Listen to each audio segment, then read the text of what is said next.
Les taux d'intérêt des crédits immobiliers n'ont pas attendu la Banque centrale européenne pour repartir à la baisse. En témoignent les derniers chiffres de Crédit Logement CSA portant sur le mois de mai. Le taux moyen toute durée confondue est retombé à 3,73%. Et ça, c'est quasiment un demi-point de moins que le taux moyen constaté en décembre dernier. Et les effets sont considérables. Crédit Logement CSA nous dit que la production de crédit est repartie nettement à la hausse depuis décembre dernier.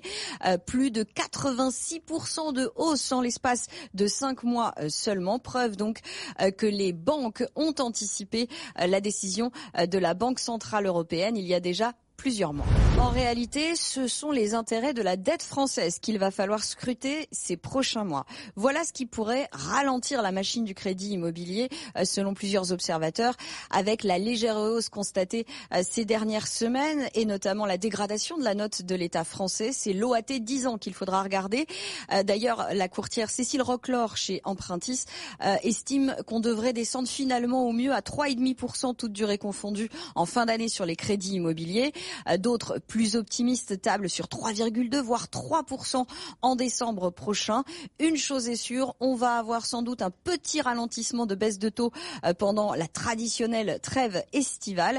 D'ailleurs, confirment les courtiers, les barèmes des banques envoyés chaque mois ne montrent pas de baisse spectaculaire. En réalité, les baisses, elles sont négociées au cas par cas avec les clients emprunteurs en fonction de leur profil et de leur projet. Alors, quelle ristourne peuvent obtenir les emprunteurs auprès de leur banque? Il y a déjà les prêts bonifiés dont on parle depuis plusieurs semaines que proposent notamment les banques, mais aussi l'État via le PTZ ou encore Action Logement, des prêts cumulables et qui permettent de faire redescendre les intérêts. On est maintenant pour certains emprunteurs à 1% sur 25 ans en équivalent, soit les taux les plus bas du marché qu'on a connus il y a encore 3 ans. Des prêts, on le rappelle, qui sont majoritairement dédiés aux primo-accédants, aux jeunes actifs, mais aussi à ceux qui achètent des logements performants.